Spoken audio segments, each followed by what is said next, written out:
and broadcast, and we'll see if anybody comes in on the general public side. I'll move them over if they're panels.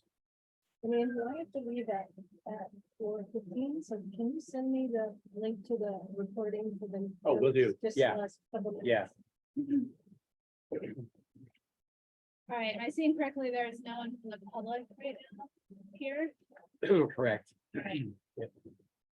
Someone pops up, and I'll see if they have any comments. Does anyone have any comments on the meeting minutes from May? It seems like it was 2 years ago to me. Yeah. Am I hearing none? None for me. All right, Sarah, why don't you?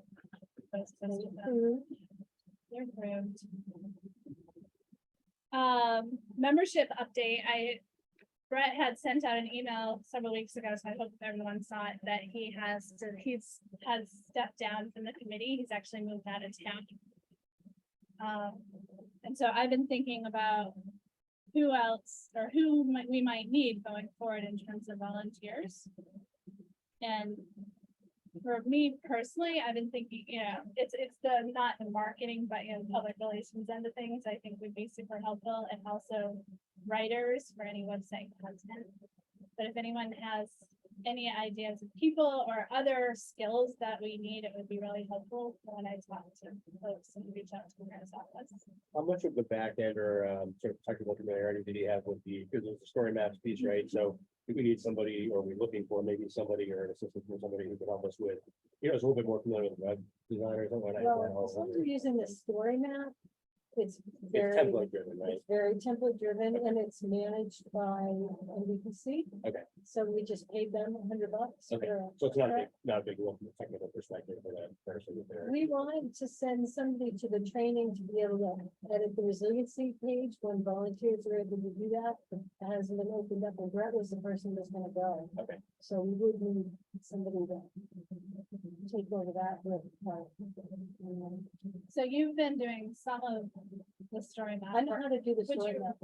Sure. Would you like us to find someone else to take that on, or are you? Well, it's more the content, like you were saying, it's like the writing aspects of it that we need help with. Okay. Anybody who can do any app on the computer, but it's very, so it's really. And I kind of agree with the marketing aspect. And if we get the grant, we're gonna need all sorts of people. That'll be a separate recruiting effort. That's true. Yeah, I was thinking we'll wait to hear from that, Right. about that. Hey, they have to get that grant there.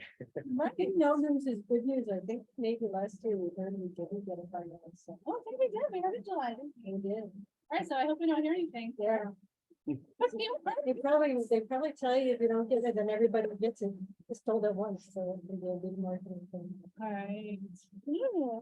So I did meet a few people at the open house, the volunteer open house that happened, gosh, a couple months ago now. No one has come to a meeting, but I can proactively reach out to a few folks that, especially that are interested in writing. So I'll do that, but I'll talk to the mayor as well. and see if he has any insights. That's all right? I'll do the same in parallel, of course. Yes, please. Typically, because we work with so many boards and committees, we also Yeah. try to help out to make sure that appointments get done and get those needs. So. Thank you very, very much. So before we go any further, I wanted to make sure that everyone knew Dan Keating is here. Julia had sent your email and your proposal out, Dan, and I was so excited to see it. Oh, good. I'm a tree enthusiast. I think we all are, but I've been working a little bit with the mayor's office or the parks department usually on the Yeah, beautiful. proposed project. Not the same, but yeah, so I'd love to take a couple minutes if you don't mind sort of introducing your idea and see if we can help each other out. Yeah, I'd be really happy to do that. So part of the reason that I wanted to come here is because I thought that maybe planning and resilience had access to studies done by either Merrimack Valley Planning Commission or just their own GIS work. Because right now I'm trying to gather critical evidence for the need to plant more trees. The Department of Public Services, in fiscal year 2024, we now have two separate accounts for trees. One is tree maintenance, and then the other one is tree planting. But the cost of taking down trees is significantly less than the cost of replacing them, and is far, far less than the cost of maintaining them. And that's really one of the things that we need to do if we want to make Newburyport shine in the way that people think of it. I believe that people conceive of Newburyport as a place where it's very walkable. It's got a terrific downtown area. And I know just from experience the last, I don't know if it's only been the last couple of years, but like In Street, for example, is pretty hot during the daytime. And I have a feeling that we would be doing many people a great service by reducing the temperature by about 15 degrees, a la big natural umbrellas called trees that also help scrub the air of pollutants. I think that's a cool idea. I think other people in Newburyport think that's a cool idea, and I have the evidence that that I've cited in my brief study, which is over the course of the 14 weeks that I was at Newburyport. I started on 3/13 and immediately began tracking this as like, oh my gosh, people really care about trees here. That's great news. Yeah, over 32% of our calls at the Department of Public Services are about trees, and that has only increased in my time there. Now, the statistic about potholes is a little bit outdated.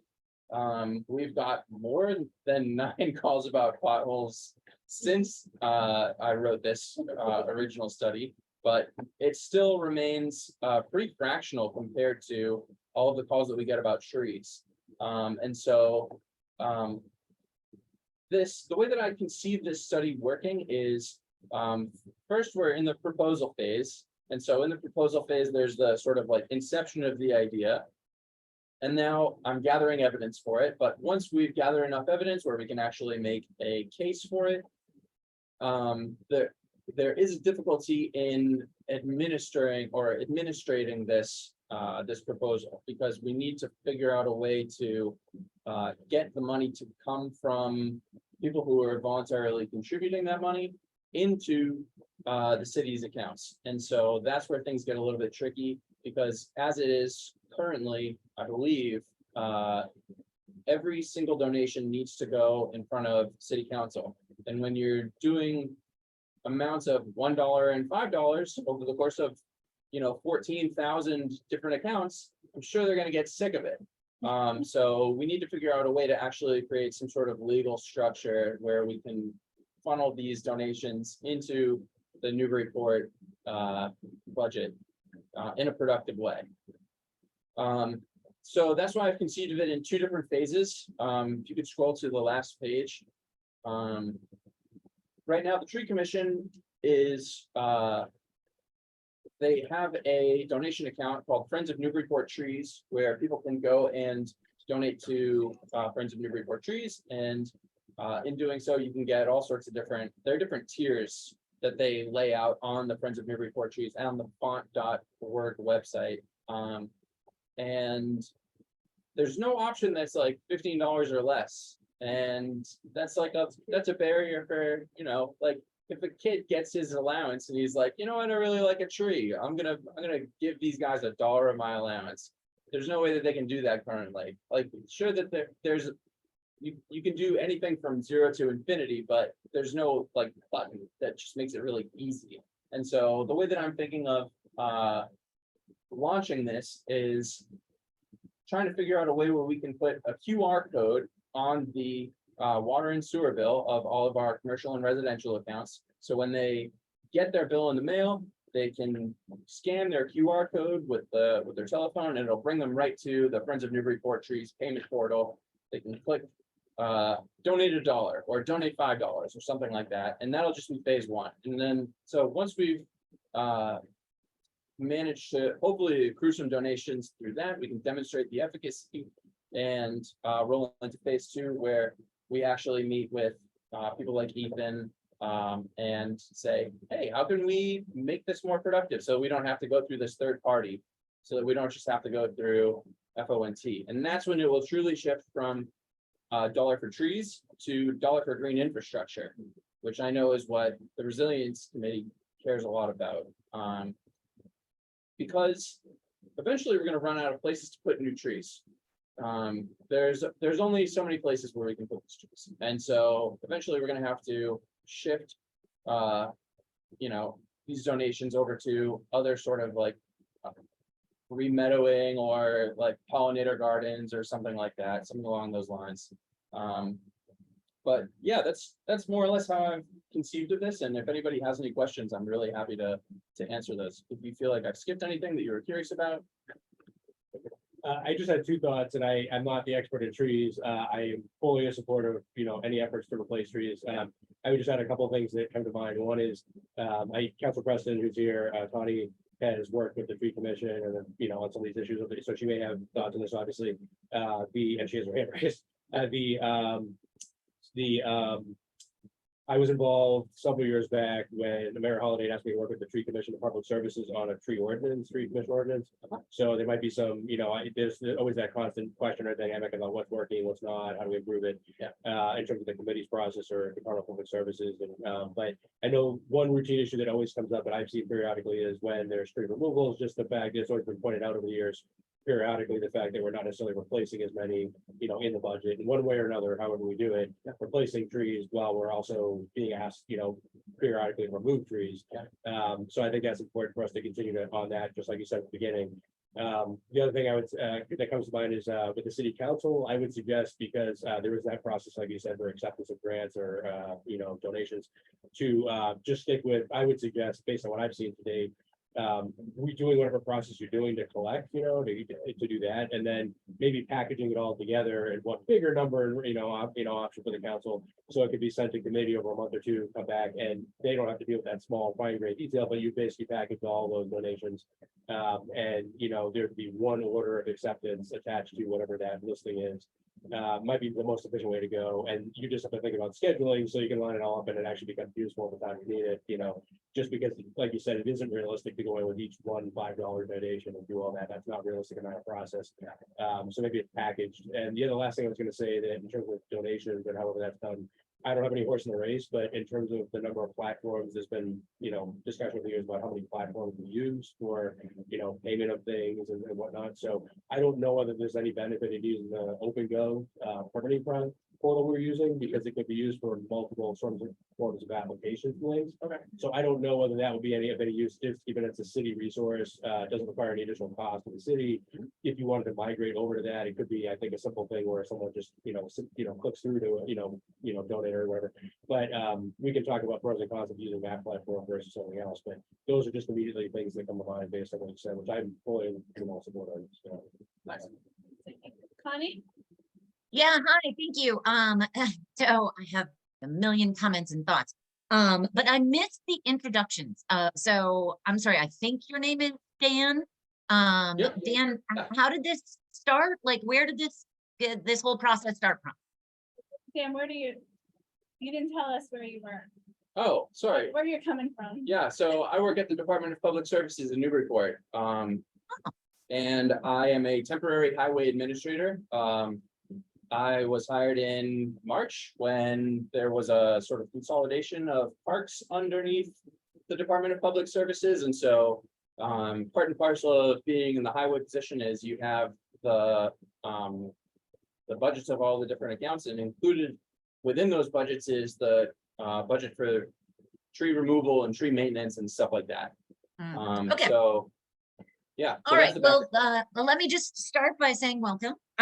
So as Director Port alluded to, so I am a city councilor, but I was the chair of the tree commission for several years and a member of the tree committee or commission before that. So this is a land that I love deeply. Trees.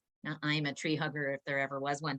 It's worth noting too that Joe Teixeira, who is there from the Concom, his wife Kim was on the tree commission with me as well. So Joe knows all this a lot too. But so many things. Let me first start with, I love this initiative. I think especially the idea of linking to font on the sewer bills and giving people a route to make donations. Because as you mentioned, we generally have taken, well, the tree commission, have generally taken their donations by someone who wants to have a tree put out in front of their house, and they either Yes. pay for just the tree or the whole tree planting process.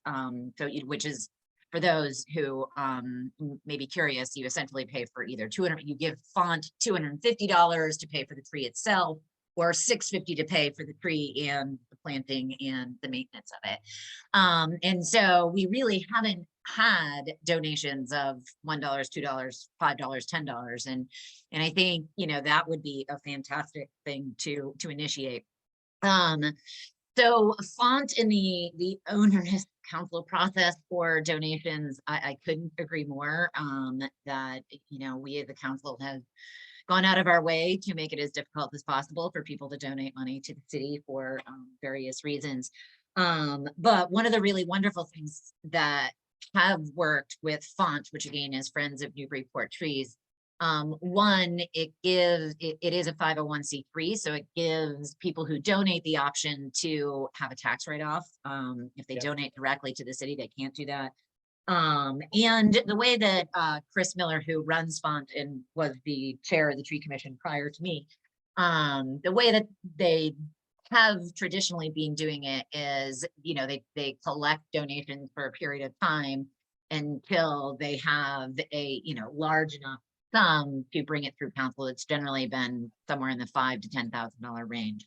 So, that piece of it has worked, but we definitely have not had an avenue for people to donate less money. And I don't think the average person, other than someone who calls DPS looking to have a tree put in front of their house, has any idea how to donate, or that font or even the tree commission exists. So I applaud all of that piece of this. I just want to make a note around tree removals. Definitely during my time on the tree commission, we were removing more trees than we were planting, which is a real problem because we have something that's called Tree City USA designation.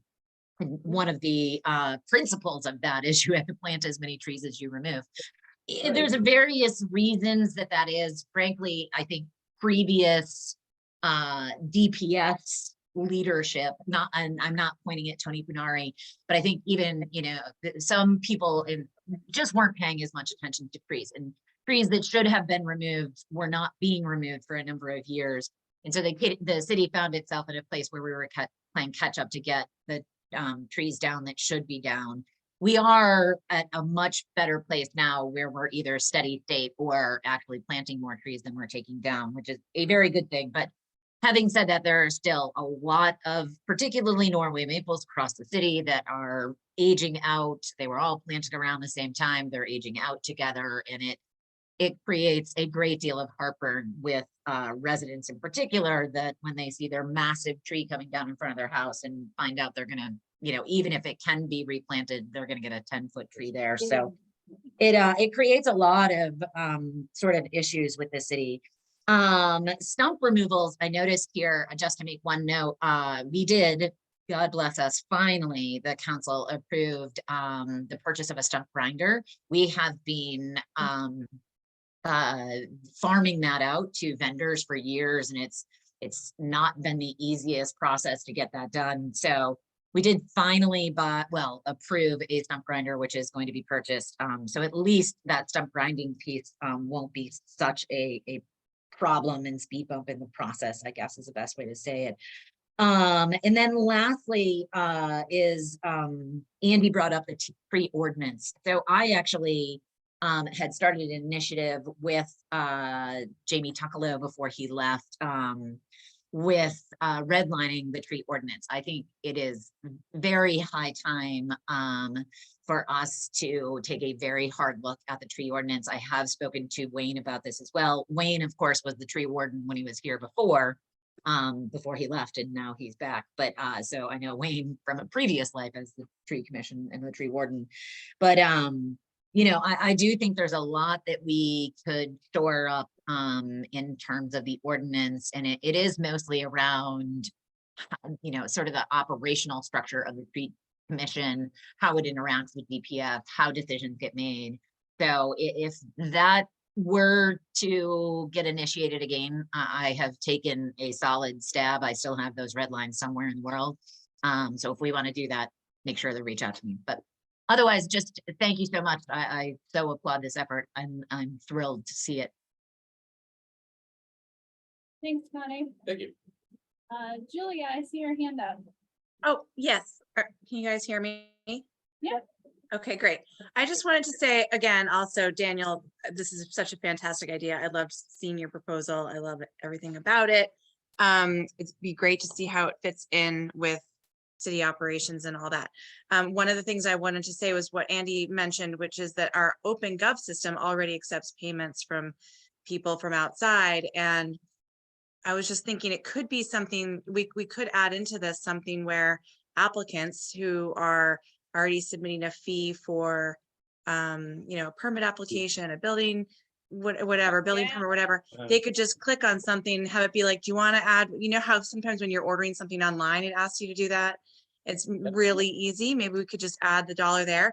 Now, they might not want to because they're probably feeling under duress that where they have to get a permit from us in the first place, but and pay that fee. But a lot of people might want to do it. So I think that could be also something we could add into here. Outstanding.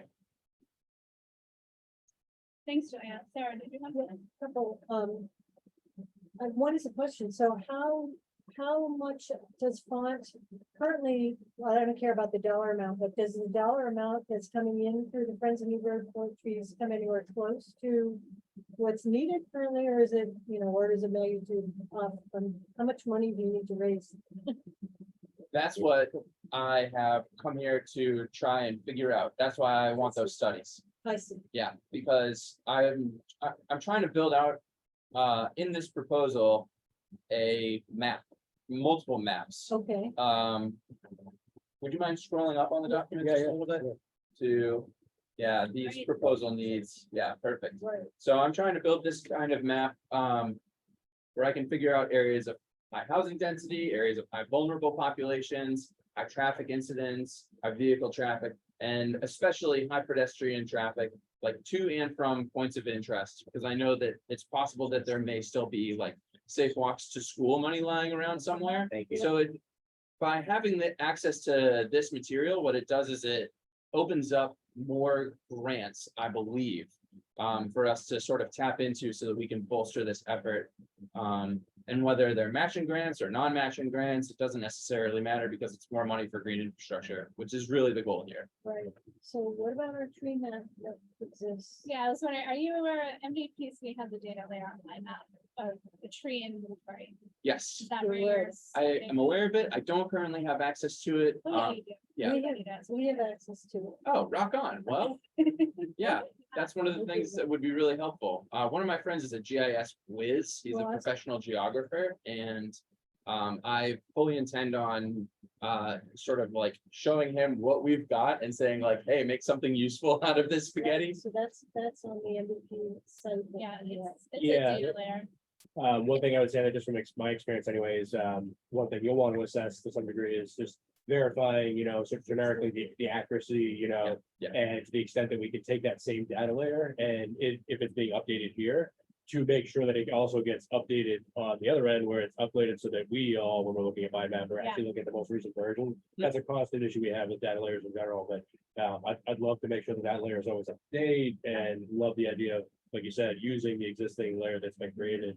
And, ideally, we'd all be using one layer and updating that and not having a bunch of layers that are out of sync with each other, because things like that, street acceptances and things like that are sort of positive discussions we have about the accuracy of layers. And all that.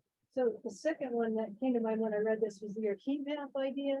Yeah. There was a citizen science program that I saw in Salem that was done where people went around and actually measured heat on in street or whatever. Mhm. So I'm not sure how we would organize something like that, but that would be a program that we could use to market it as well as gather data for you. Yeah, I have some friends over at UMass Boston who are currently, they just started up an internship program for high school students, and their deliverable at the end of the period was a heat map of Roxbury's parks. Awesome. And so, yeah, it seems like it's fairly simple to do. You just walk around and take measurements with a Right, good it's thermometer. perfect for high school students. and- Exactly, yeah. And so that's something that, you know, you could potentially roll into like an after-school program or one of the many summer camps that we have operating in Newburyport. If anybody's interested in resiliency at a young age, this is a way where they can, you know, Yeah. walk around and, you know, add to our data efforts. Right. And then the other one on the marketing thing is I've been working with a woman who lives in Newbury actually, but she's a graphics designer and she's been offering, is there ways she can help? Yeah, So Yeah. it's a resource you might be able to tap here and, high visibility logo or whatever you said in there caught my eye and said, maybe it's something. sure. Yeah, I'm gonna need graphic design help with the finished proposal. That would be really a genius move to get somebody professional to, you know, polish it up think before I this would be present it right to up anybody. Thank you. Yeah. You guys know there is a layer for trees in our map. Yeah, that's what we're talking about. That's yeah. you. I can like mostly hear Oh, you. sorry, Joe. You got that? Behind you. Yeah, I have it up, so I'll let you know how to go. So I don't even think you have to log in. I think it's publicly available. It's. Can I, it's- sorry, can I add something to that? So the tree commission actually took on that tree inventory. It's gotta be a little more than 5 years ago now. And as I remember it, it was supposed to be updated every 5 years, but it literally maps every tree in the city, the diameter breast height for that tree, the species of the tree. It gives a narrative about the health of the tree, whether it's in good, fair, poor condition. And Lance Rickard, the head of the tree crew, I mean, he utilizes it every day as he goes out and works with the street trees around town. So there's an enormous amount of data in there around the trees, and it truly does map every single street tree in the city. You know, again, as of 5 years ago, Lance, as he takes a tree down, marks that in the lineup, and then the tree commission, as they put up new trees, mark those trees. But obviously the diameter changes over 5 years, the health of trees change over 5 years. That's what needs to be updated in there. But there's a wealth of information in there. Looking forward to getting it. We know a few teachers in the school district that might be interested in involving the students. So Let you know about what? She said that we have some connections with teachers that might be wanting, we were talking about students maybe helping with heat map, data collection, things like that. Could be a good program for high school Oh, students. Sorry, can I add one thing there too? Andrew Sirocco, who is the science teacher at the River Valley Charter School. Andrew used to be a tree commissioner. His sister Jean Nice. Berger is currently on the tree commission. He loves this kind of stuff. He would be For, enormous. And I have his contact. info. Great. I have his contact. Oh. info. Connie, thank you. I didn't realize he was so connected to the tree commission. Oh, he's so into it, and he loves to get Awesome. kids out and do this kind of stuff. that would be perfect. All right, so Sarah takes incredible notes, so we've written this down so we can connect. We'll connect Make sure we the have. things we talked about. Rock on. Thank you, guys. Any other thoughts on this? before we move on? I just had two things to come on. One was a point that Julia made earlier, which I feel like maybe runs parallel with other things I've heard about over time. And it's something that maybe we've wanted to improve for years, maybe collectively, the collective, we, us, the city. But the idea of you could donate, even if it's a smaller amount, towards some public, good, some sort of cause. Yeah. I don't know whether even if it isn't attached to just say a Concom filing or whatnot, being able to add to something or being able to say, I want to donate to something, it might be something where we talk to the mayor's office and say, look, like some other efforts, is there a citywide effort like we have with the sort of outreach for board members and such? Should there be something where if somebody wants to donate to for trees or for some other, parks and, something like that, where there's sort of one gateway in which people can do that. Maybe there's we should talk with them about other avenues in which people can get to this. but maybe package as part of a, if you want to donate this to the city, city public causes, these are areas of the city's operations you could donate for, even if it's not right, like I said, right in front of your house where you've got a tree, Don't lose the idea of getting it through font for the tax deduction. Oh, I agree. Yeah, sorry. That was important. Sorry, I don't mean. $1, $5, I think that's a great way to do it. Yeah. Because no one's gonna claim on the funds. Maybe if somebody will claim a dollar deduction. Yeah, yeah. But when it gets to like the $6.50 or whatever for the tree and the tree maintenance, then I think people will want a tax deduction, but click here and donate $1 for Yeah. city trees. And that's, Yeah. or whatever, or in adding, Right. Yeah, either way, whatever it takes to I get love there. that idea. The other thing I was just thinking about was I really love the idea and I'd love to have more time for it myself. And actually would love to be able to set aside each year like a little bit of time for it as part of the work I do, but to work with the schools, I think it's really great for any of this resiliency spectrum to be able to, whether it's through the upcoming grant and the effort to go there, anything we can do with the schools, I feel like, and the kids to make it become part of the underlying community sort of understanding, culture of talking about resiliency and trees being a big part of that. I feel like anything we do along those lines and make it be part of the sort of embedded, maybe it's a yearly cycle in which the kids are doing projects, they're actually doing things embedded in relationship to their own community. Yeah. And if it happens to do with trees or happens to do with some other area of resiliency, to me, that's all good for the community long term, because it's not just the current members of the committee and we sort of dissolve or change over time. It's actually become part of the underlying, And collective they value. drag their parents Yeah. along. Exactly. Right. Yeah. So tomorrow I have a meeting at the school, at the high school. Actually, it's at the middle school, and there's some teachers that are proposing, some kind of PLC, professional learning community with teachers where they might get, I don't know how we're gonna talk about it tomorrow, but they want to talk about environmental issues, whether it's waste reduction, energy efficiency, but I was gonna take out the resilience piece, but I can put it back down.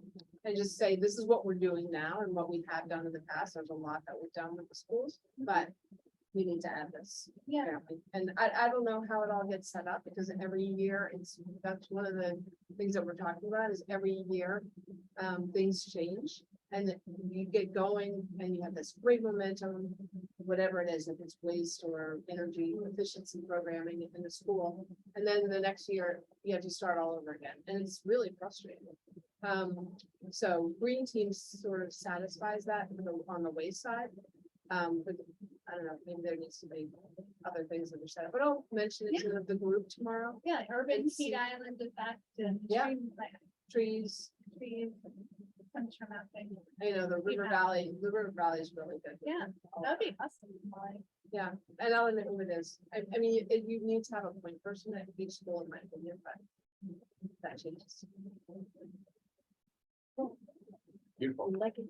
nice. all right. Anybody else before we pivot? You're welcome to stay. Thank you. Thank you. Or you're welcome to go. I've got an appointment after this. I've got something I have to get to. All right, so one of us will follow up with you.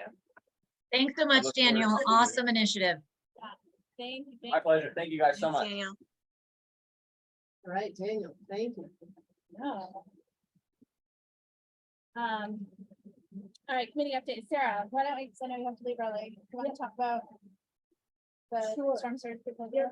So this is something that came up when we were looking at plans for next year with storm surge.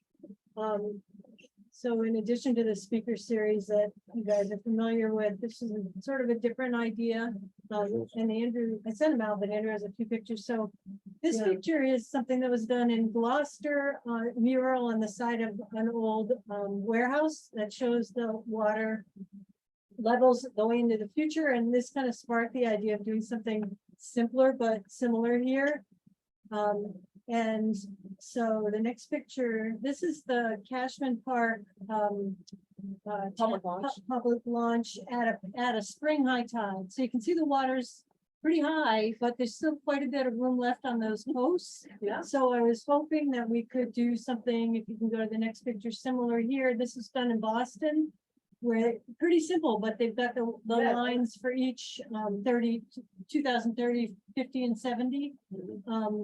And one more picture, I think this guy's just painting them, but so what we're looking for is if you guys think this would be a helpful idea. And can you help with whatever we need in terms of permission and the water levels? I'm not sure how we'd even go about getting permission to paint the posts. Wait, this is a public launch, right? Yeah, So public is it launch. State. A or little city? easier. I think Paul would want to coordinate with and get confirmation from the state Yeah. I think with us doing that there. I Right, think in the it's- context for Cashman Park. Yeah. And the launch, I like the idea. I think it was similar to something that we had talked about a couple meetings back.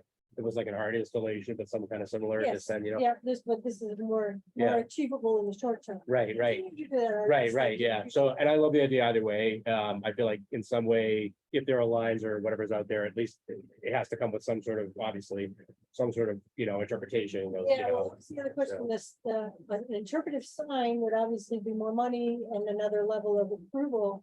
But we could talk about that too, even if it's something with a QR code that's fairly simple or a real sign that. Yeah, yeah. I love the idea myself. Well, and because it is a state public launch, So it's one of the busiest in the state. Yeah. That's what I always hear. Yeah. It would be really great education. And that some of the members Out of of- the group were also saying, well, if we do it here and it's successful, could we repeat it? And like, is there a location on the Parker River that we could do it in? So, people were quite interested in doing it within the group, so. Right.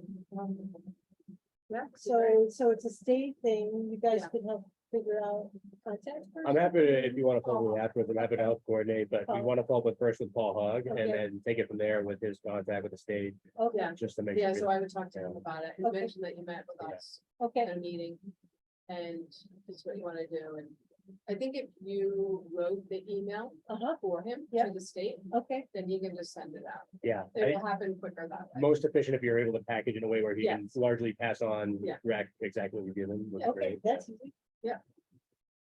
And then the measurement of the water levels, do we already have that from the, what, it doesn't have to be exact because it's a pretty What wide bar, levels, but. Right, and I don't know if are we assuming like we're asking like Department of Public Services or somebody to help us mark out here in the field, be correct?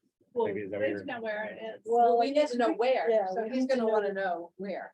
right? Are we gonna- I'm assuming that's a Oh, Paul, I'm. we're doing with John proposing Eric. here on- on Yeah. this post. No, I know, That's but it. I think that's a John Eric What question. Yeah, What level, where What the level, levels are. yeah. right. I'm assuming that's a Paul with John Eric because he's, as a civil engineer, it's a question of like, surveying Right. slash layers and the Right. mapping. And we want to figure out what's the intersection between confirming that and having it marked in the field for the person who's doing the. Yeah, I mean, I wonder if we should have a visual, I mean, like mock up a visual, is it gonna be on every pole? Yeah. What's the impact gonna be? You're assuming everyone's. like Very this, like, right? very much like that, do it Yeah, on yeah, the, yeah. do it on the picture, but in Yeah. PowerPoint, sure, Yeah. I mean, in Photoshop. Yeah. Yeah, absolutely. To do that. I think that would be good. Connie?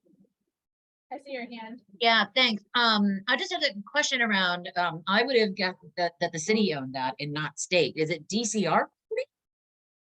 I don't, I frankly, I'm sorry, I over the years have not gotten a whole lot involved with this, but there's definitely for the boat launch side of it, there's definitely a state role with that. Very- There's no question about that. I don't know how that's been divided up over the years in terms of practical implementation with the harbor master, but here locally, but there is definitely a state role with approvals for that area, both the land side and the water, for the ramp and the access. Yeah, they must own it because the state put in that fishing pier. Right, right. Yeah. I think it's Yeah. Division of Fisheries and Wildlife. that Interesting. All right. involved. If we did a sign, it would be in Cashman Park, and that would be city. Well, that I think we'd have direct control without issue. You It's could the put that right boat- on the harbor master shack, for instance, as you enter that area, right on the right. Mhm. Yeah. That's not an issue, I don't think. Okay, That's not a bad spot for all the lines and everything too. On the yeah. harbor master shack, yeah. Check it, so- And then they look over at those and see, oh Yeah. yeah, it's all Hard to written miss. right there in front of you. Right, right. that's a good suggestion. Julia, you still have your hand up. Was there anything else? Yeah, I just wanted to suggest that I think this is great also.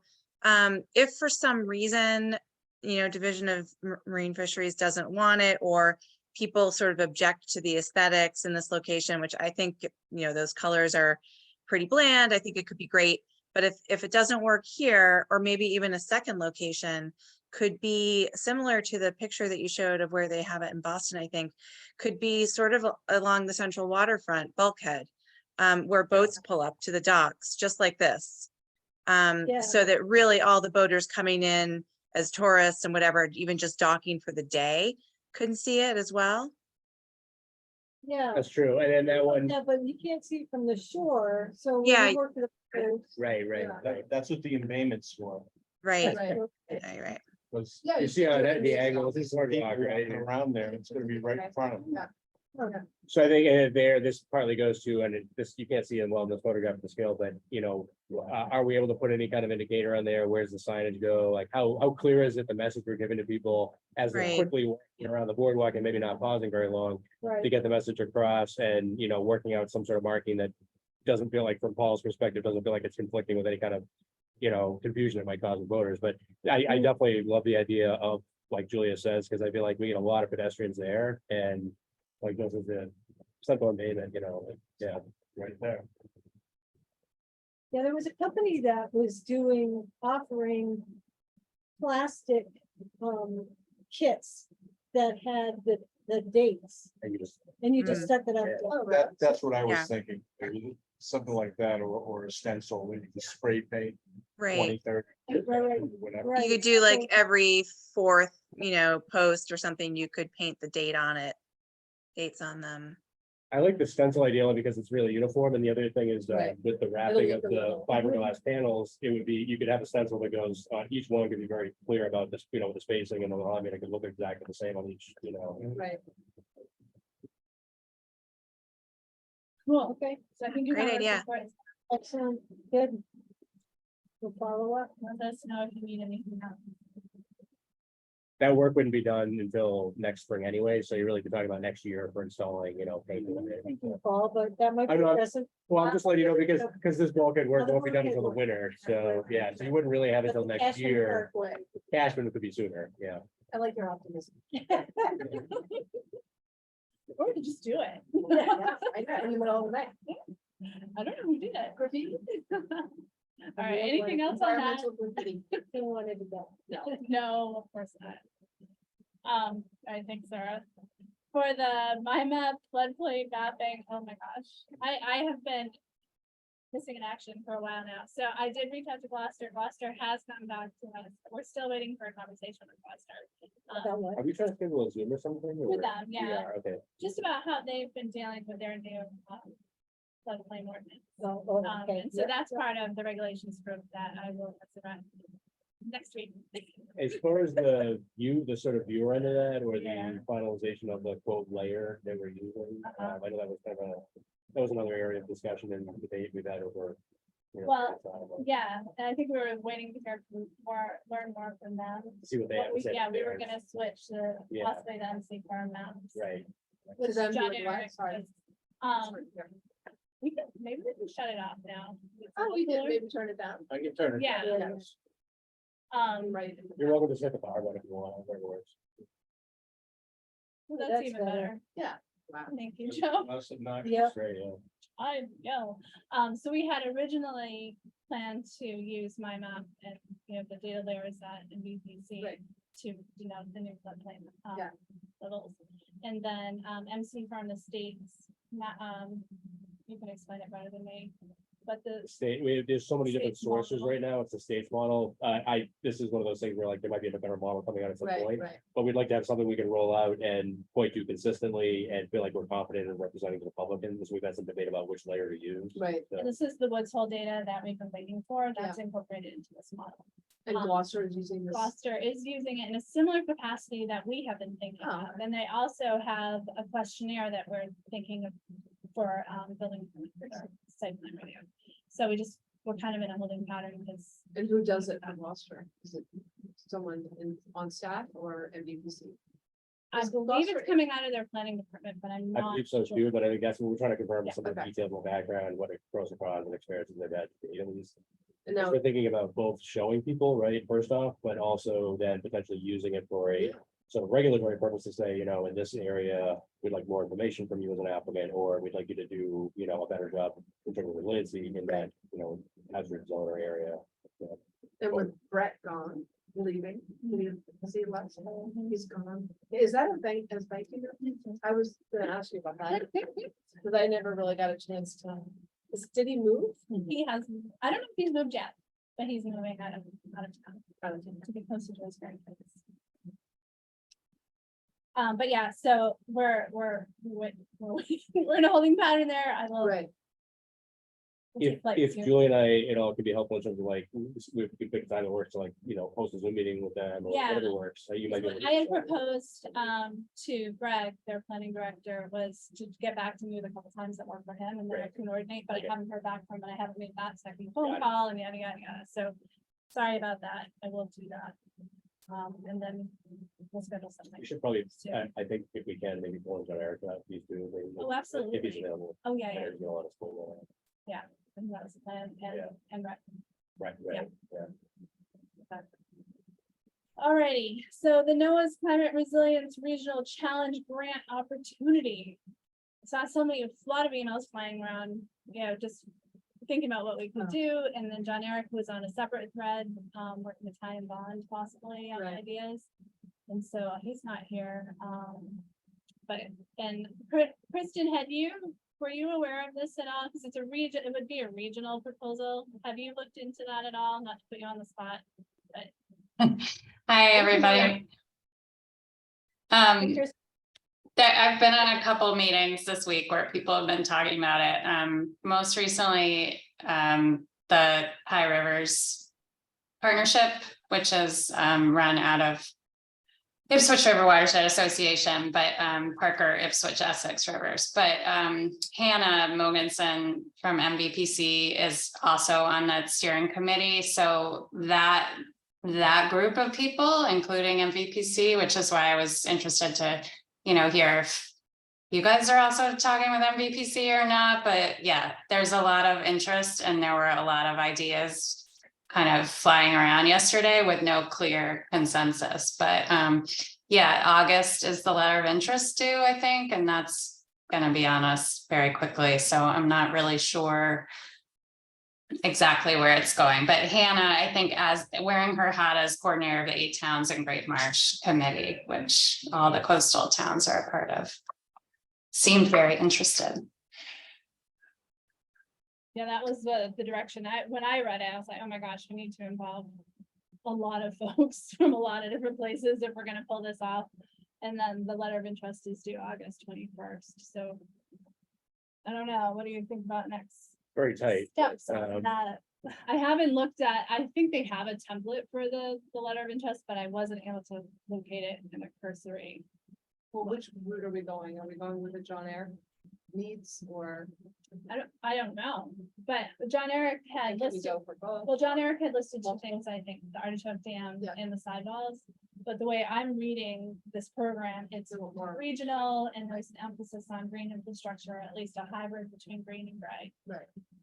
And then there's an equity component and all the other things that you typically see. And then it ranges from, I think, 15 million to 75 million, correct me if I'm wrong, but they're expecting most grants, if it's an infrastructure implementation, to be around 50 million. And those projects are smaller than that. Right. So unless it's part of a regional like a Just regional would have to effort, rank well. Yeah, I don't think it would be the strongest proposal. Especially if it's just Even coming the from dam. Newbury. Even the dam, because the water supply could go regional. at least a couple Well, the times. minimum is 15 and the dam's gonna be 6. So Right. we have to incorporate it as a bigger project, and I think it would be stronger if we involve surrounding towns and Sure. 8 towns in the bay and MVPC. And it's Yeah. just a huge thing to No, I pull off at once. Kristen, comes up what were some of periodically, I the think, with ideas that were being thrown around? Kristen, what were some of the ideas that were being thrown around on the call you were on? Julia, did you want to add anything? I can. Oh, keep no, talking. go ahead. Go ahead, Kristen. I'll go after you. Okay, let's see. So one discussion was the MS4 permit in the first 5-year round required that towns identify low impact development projects that they, in the second 5-year round, would have to actually implement. So one idea being discussed, which was a little bit of the Greenscapes Coalition lens, was maybe every town has a project. And we're like, and then we were like, well, what's every town? Is it, Salisbury to Gloucester? Is it, is it just the coastal towns? Is it include Salem Sound? Like, that was kind of, no one really had their hands around that. I mean, honestly, the capacity of someone to even, gather this up is obviously a concern for any one of the municipalities, as you all know.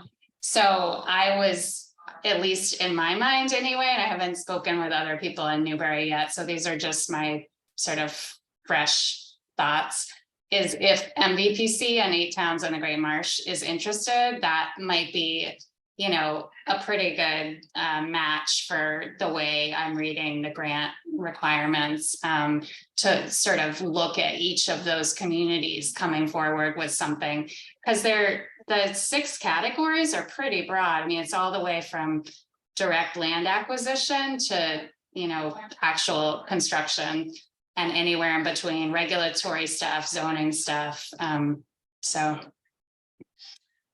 Was there any consensus or talk about which track? So it sounds like track, you guys were looking at track 2. Yes, there was more thought that track 2 was sort of where most of the communities are in terms of having good projects. My only concern with this one is just a generic question or concern is I'd love to go after every funding source we can for everything, right, that we're interested in. It's just whether or not, if we're not able to get, like Crystal said, some sort of a regional effort relatively quickly organized, I don't see how we could possibly meet the time frame and deliver a proposal that would be ranking high enough in the overall, state, federal government's perspective. So if that can't be done, like in the next week, if we couldn't confirm some sort of, mobilization of the right communities, to work together on it, it doesn't seem realistic for us to meet this grant cycle anyway. And it sounds like, well, I don't know. I don't really have a sense of it, but they're thinking of, it sounds like they're awarding 15 of these, in the entire country. So I think we need to get You'd have to be pretty ourselves compelling. really prepared. Right. Did Nancy say what she thought the likelihood of getting this was? I don't know. I didn't, was there an email chain with Nancy on the phone? We did copy our own. I saw that something came from Nancy. Julia, do you know if any of Nancy's thoughts on it? I talked to Nancy about it too, and she and I just basically agreed that this is sort of high. John Eric has 2 projects that legit are priorities, sort of ready to be applied for. He's got consultants who can work on it, all that. But what we were thinking was this grant coming up like this is something new.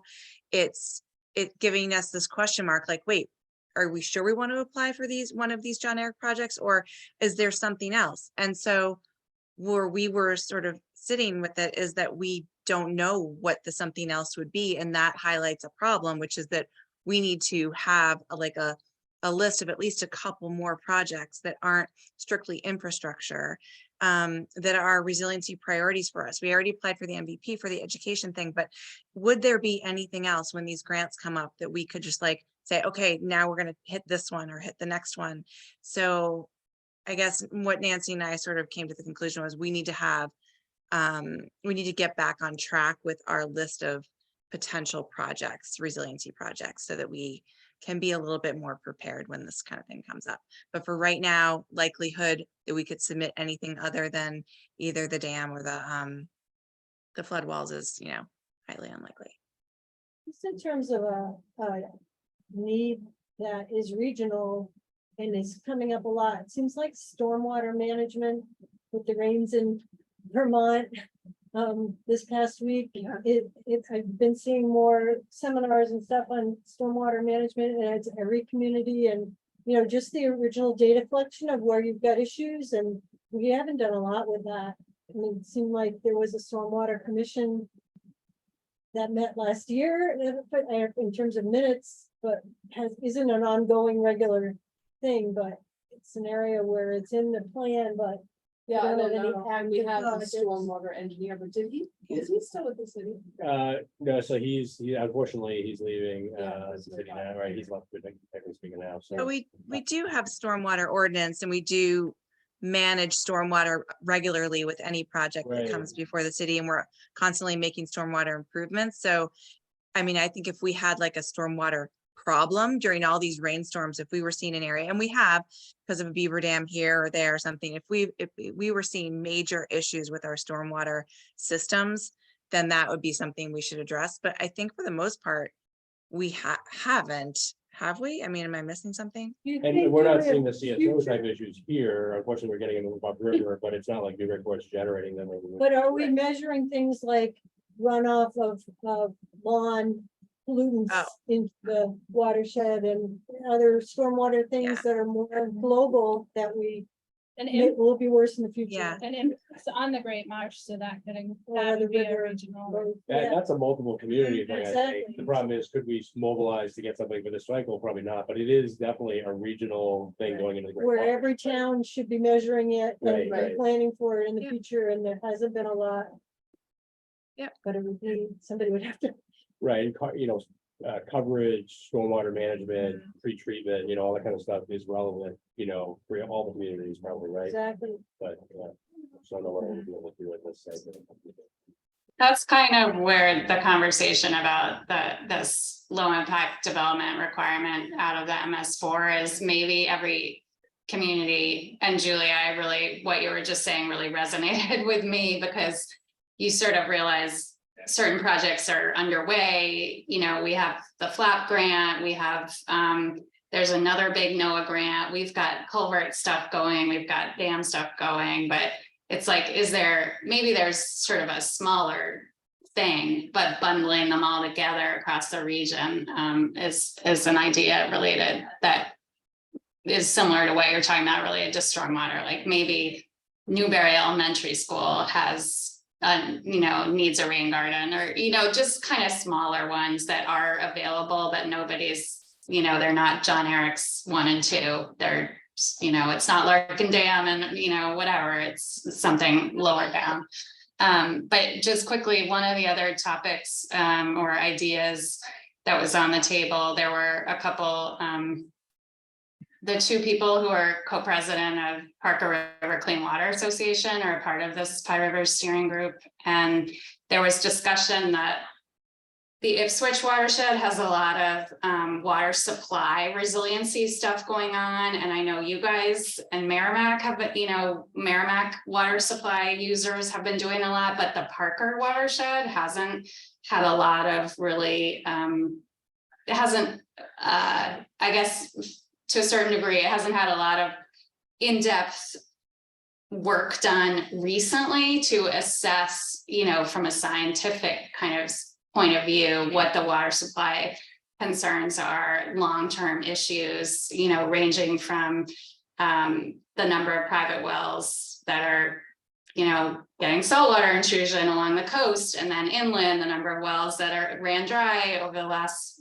series of droughts, in between flooding issues like we're seeing recently. So maybe the Parker watershed. So I don't know if that, obviously it's not water supply for Newburyport, but otherwise there are issues where that could be of interest to Newburyport.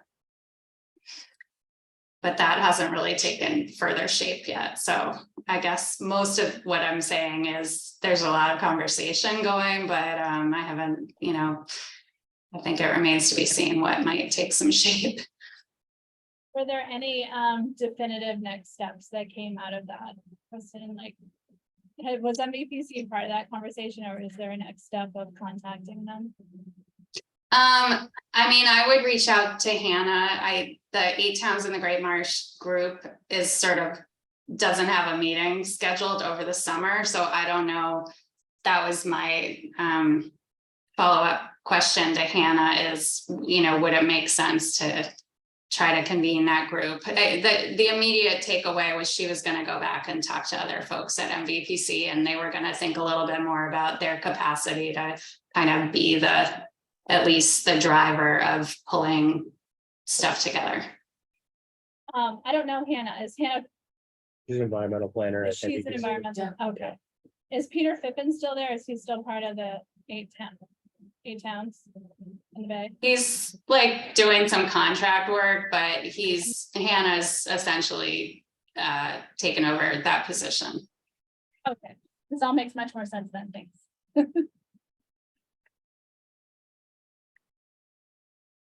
All righty. So what are our next steps then? Well, I think maybe if 1 or 2 of us could sort of agree to be offline, follow up on this.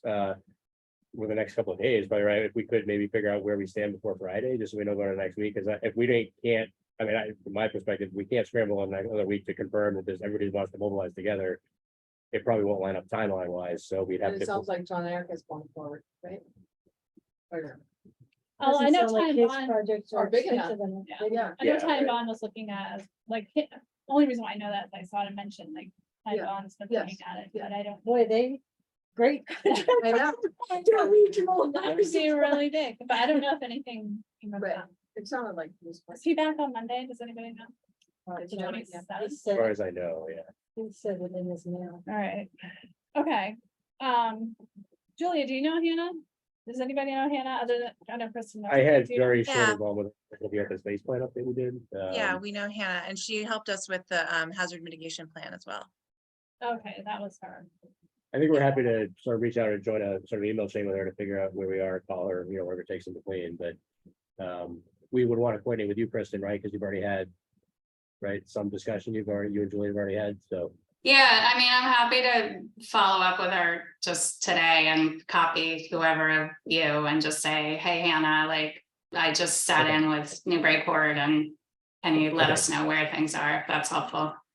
Yeah, I think the main thing we're trying to figure out right now is right, the next couple of days is it realistic for us to aim for this cycle? Right. And if not, then it's a little less heat, right? And time frame for us to press for it, but if it is, then we should scramble quickly. So, yeah. Okay, So maybe CC Julia, Andy, and I guess myself. Yeah. just So I know what's going on. Okay, that sounds Thank you, good. Meredith. Awesome. Yeah. And can I make one more comment that I had, or I have thought I had earlier, which is, I'm interested in your discussions with Gloucester in terms of like use of sea level rise data related to regulatory and the conservation agent in Gloucester has been a part of some of the 8 towns and Great Marsh meetings. I don't know if there's an opportunity for me to like sit in if you get that meeting with Greg or the conservation agent. I'd just be interested. I just think Plum Island, we gotta be talking about the same stuff. So if that comes together, I'm just interested to stay involved. Absolutely. I'll make sure that you're included. Thank you. Yeah. So that I know we have a city project updates. Part of those updates, Plum Island, I just saw that article in the paper that they're looking for images. Does that group know of DBS's? Yeah. Drone footage? Andy, I don't know what you know about that, but I thought that was Yeah, I know. yeah, interesting. I got part of that email chain, but I don't know how much dialogue has been going on outside of that. Definitely think we should make sure they're aware of anything that's available. We've lost a point of continuity with Nick, right? So, in terms of both, retrieving stuff maybe, right away, but also having it routinely go forward. We have to kind of have someone else for like app now, probably, right? The gap for, For new drones. right. Oh, so maybe no one's even taking it right now. Well, I don't know. Yeah. Doing that, who has the time and bandwidth or, he's, I doubt it. Yeah, the experience with the drone itself. I mean, so I don't know. all right. Not likely that. I don't- think we probably do have I think it's some probably data. somebody like that. Yeah. Yeah, I think we do. We have at least up until the spring. I know we had footage. I just didn't know if that whatever the Beach Alliance or Plum Island taxpayers know that exists and if we would want to. It's funny. It's funny that article came out and that letter came out because we have so many photos. We've had Yeah, photos that's why. forever. We have a Mhm. million of them and we've put them forward multiple times. Tar should have a database of them himself. So the whole effort to get photos from the community, I thought was interesting, and maybe they're after something a little different than what we have. Maybe they want more anecdotal, like, real life sort of like resident photos, because I think we could tomorrow, put together what he's looking for just with what we have in our office. Well, that's a good point that Julie raised, because one of my reactions to the email chain that I was in there about info and we could follow up on was, Some of it fits in the category of just ortho photos that are actually aligned, and so you can see where things have been happening geographically.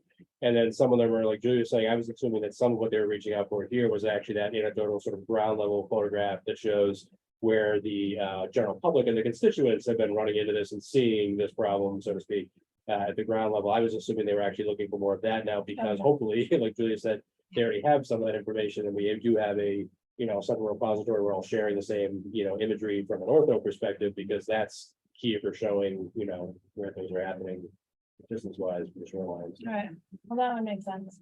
It also sounded to me a little bit almost like a PR effort on the Yeah. behalf of the politicians. Nothing bad about that at all.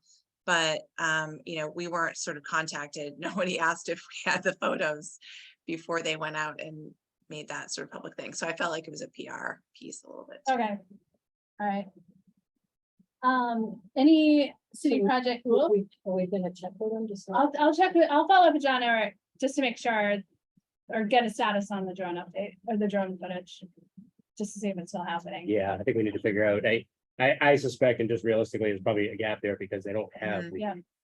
staff time, of course, they have to. work out Yeah, there. and Jamie was the one who was really on top of that. Jamie really took that sort of under his own wing with the Plum Island photography, so. But what I read in the paper, and maybe I'm misremembering it, was they were looking for older. Oh, yeah, I know. Oh, they're looking for the whole spectrum, I Yeah, I think, think so. but that's just one subset of imagery that we have that's very good, that's recent, right? Right. Yeah, and it's geo-referenced, so it helps, I think, a lot more than some other photographs that aren't really in a digital system that can be aligned, so. Well, I'll follow up with John Eric and whoever else, I could. Michael Morris, sometimes go to those, mm, he's a very good source of material. I don't know if he still does. Ron Barrett, I'm sure they'll get what they need. It would be good if we could see what we might have, but. Anyway. Maybe this is something to bring up with the mayor's office, though, Andy, just to remind him about our needs from DPS in this area now that Jamie's gone, and Jamie really was tuned into that, whereas I'm not sure. Yeah, Much. At a bare, thank you. At a bare minimum, I would ask, you and I, we should pick that up on the 31st as part of our agenda. Yeah. Okay, All right. I'm gonna follow up with John Eric anyway, just to see if he knows, and then I'll. Yeah. 'Cause I'm curious. Yeah. And then I'll get in touch with you guys. Were there any other city project updates that we should talk about? Any big changes that anybody knows of? Other than, John Eric's. I would just say with respect to, not really so much updates on this, so just a couple brief mentions I would make. Well, one is for the question about the silverized markings. Yeah. You may also it's important, I think, in addition to talking to maybe Paul Hogg, talking to Jordy Vining, who is managing the bulkhead project, even though it's really after the bulkhead project, it'd be a marking on it. Just kind of let him know, I can let him know, heads up, but just kind of, you might want to just make sure he's in the loop, kind of coordinate. I can kind of be that liaison for that, that's fine. But just because he's Yeah, managing the it's a good bulkhead idea. project. And he'll be really interested in it. And he, I think he's he's very interested in it, supportive of it. We talked about all this still, the cap being raised Yeah, higher, yeah, silverized and all yeah. that, so it aligns very well with all that. The other He's good thing, visually, yeah. really good. The other thing I was gonna say is, even though it may be a little more difficult to, immediately think of where something like this can get installed on the central waterfront. We're probably gonna have some sort of groundbreaking ceremony with Market Landing Park coming up, so it probably makes sense for someone, I assume Jane, to be there, at least, I'll leave it to the mayor as to how, whoever he wants to introduce or speak to in terms of the project, but just to maybe there could be some sort of mention of resiliency as part of it, but I just that might be coming up in the next couple of weeks, and then obviously at the tail end of that, maybe there's a question about where on the central waterfront, if it isn't the bulkhead, or if it's, not the sort of Damon only, is there some other place we're trying to do public, awareness of that, Or future stuff. yeah, future Yes. sculpture, yeah, so, anyway. Oh, Molly, I wanted to ask you, Buildings Up program from the EAC. Yeah. Is that still, It's in the works, it's almost done. they So, need a letter from us for support? I know I had talked to Mike. I don't know, he's gotten a lot of letters. Has he not followed up? I haven't seen anything from him recently. Okay. But I can ask him. yeah, if he wants, if he doesn't need one, that's fine, but if he does. I haven't seen it. And I think that's, anything come to the solar panels, lower artichoke from our last discussion in May? No. No. Nope. Can anything happen with that? Where would it, I don't even remember, did we talk about? Well, it was how to some do that? company that had called and said, Okay. hey, we're really, we're offering this, so it's just bandwidth. All Like right, who has time to meet with this fellow? I mean, he's the sales guy, yeah, so so, maybe when we talk, get more serious to the watershed. yeah. revisit that. I mean, we would, we'd have to talk to others as well Oh, yeah, and vet this company and. see if it's even a real thing. Yeah. The real deal, that's what I'm most curious about. Yeah. Is if it's even a Right. real thing. All right, anything else, anybody? Good. I do have, for those online, I have a thank you card for Brett that I'd love to get signatures. Thank you for doing that. Yeah. So Julia, you'll be back next week, I hope. Oh, you know what? She had to step out for something. She had to me. Connie, how can I get this to you? Connie might have stepped away too. All right, I'm gonna follow up with everyone I need to. Very good. Next meeting, August 16th, 3 o'clock. Can I, and sorry, Jane, I thought I was unmuted. I wasn't. I am actually leaving town tomorrow for 10 days. If Alright. you left it at City Hall, I could stop by really quickly and sign it tomorrow morning, but otherwise, Leave it the counter. you can sign my name for me. I'll Say leave something it- extra nice. Watch out. No, I'll leave it at the counter of the planning office, and that way Julia will have it too. So if you have time, Connie, and you think of it, that would be really nice. Okay, perfect. Thank you. Thanks. All right. Talk to you all soon. Okay, Thank you. next you make. Oh, yeah, that's.